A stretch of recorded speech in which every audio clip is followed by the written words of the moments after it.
So knitting in the round, we've got our yarn and we've got our needles, our circular needles. I'm using 8mm. What I recommend, because we're going to use the long tail cast on method because it provides a nice edge to your hat, is measure out 1.4 meters on the left hand side of your yarn, so the tail end of your yarn. 1.4, that will allow you enough tail to actually cast on your stitches. So for the long tail cast on, we are going to take our yarn and wrap it around our thumb clockwise, and then bring your circular needle in and wrap it around. So that's just wrap it around your thumb, move in with your right hand and pull it through. Wrap it around your thumb, move in and pull it through. So continue that for the relevant stitches for your side, and then I'll show you how to join it. We're coming up to the last stitch on knitting in the round, and what we now need to do is to add our little stitch marker. Now the stitch marker is really important because this signals the start or the end of the round. I'm using these little stitch markers. You can use different stitch markers, whatever in your cupboard or whatever you can buy, but just add that, but it's important to add it.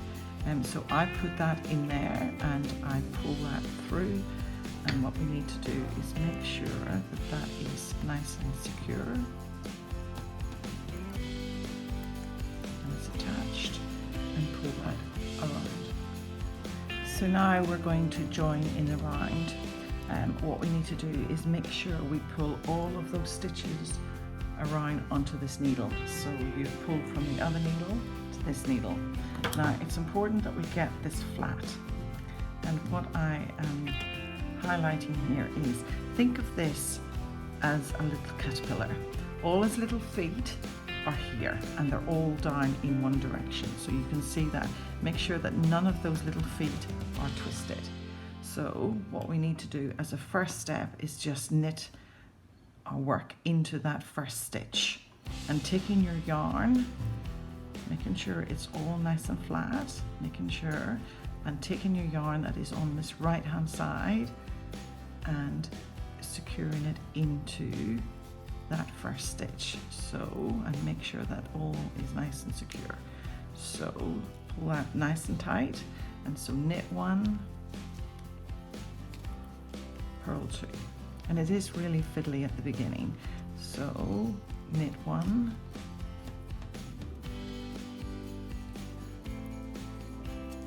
purl two, and continue that for the rest of the round. So I just want to pick this up because this is for beginners and it may not be obvious. So as you continue to knit around this foundation row, in order to not allow your knitting to stretch, you need to, after maybe 10-12 stitches, you need to just release that loop. So bring that loop through, and then and make sure the yarn is down, and then start again. So again, we've got knit, purl, but you're keeping this loop always on your right hand side. So probably knit about, bringing all of those stitches through, knit around 10 stitches and then release the loop.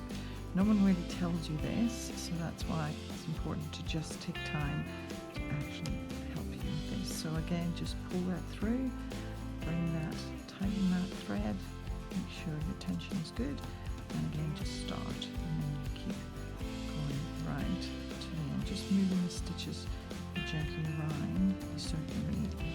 Sometimes we get a little bit stuck, but just keep doing. So another, say, 10 stitches there. So purl,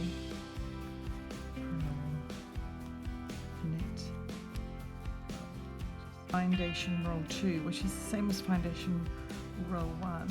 So now we're at the beginning of row 3, and this is where the rib pattern starts.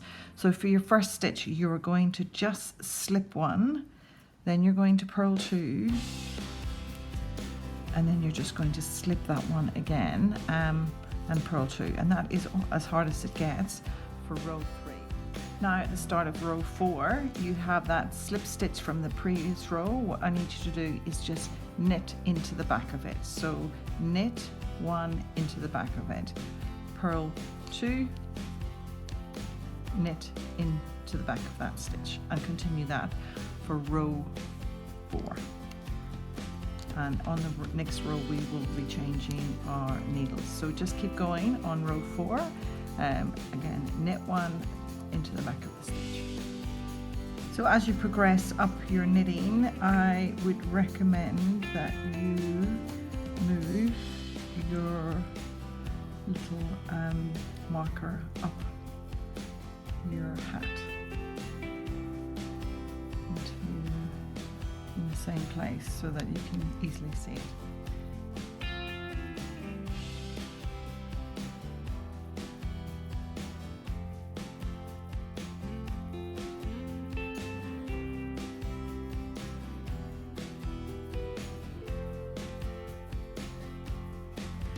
So we are now at shaping row 1, and 2 things happening here. We're going to change onto our double pointed needles as well as start the decrease for the crown.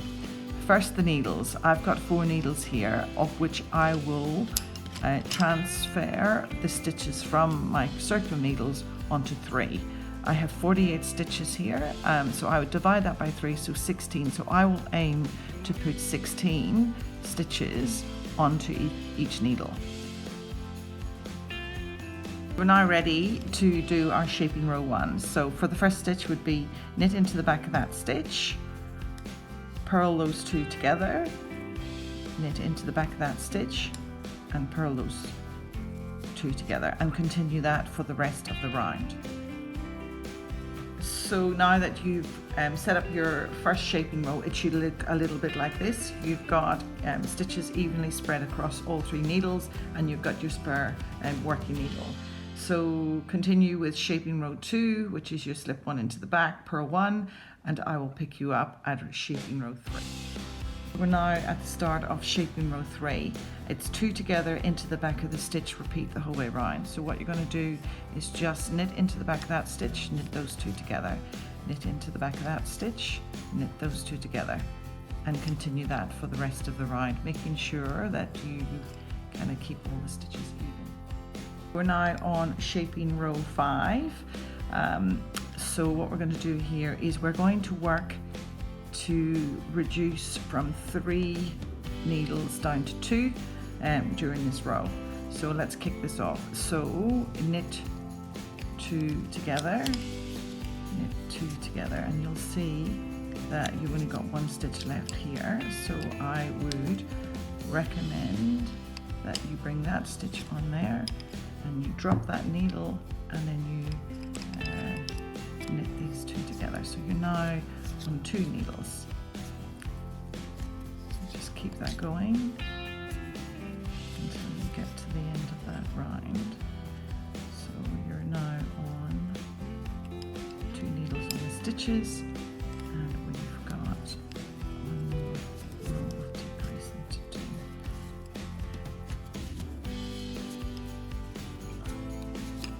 So we're down to your last row. So what we're going to do now is just cut that yarn and thread it through your darner.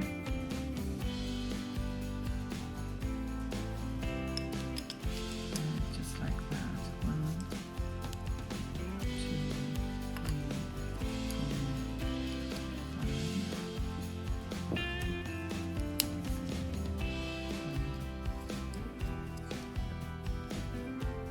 Pull that tight, and then what you do is thread that through to secure it, and then bring it through to the other side and just thread it through.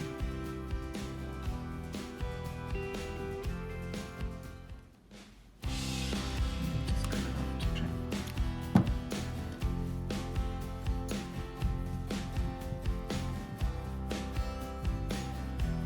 And that's your little hat.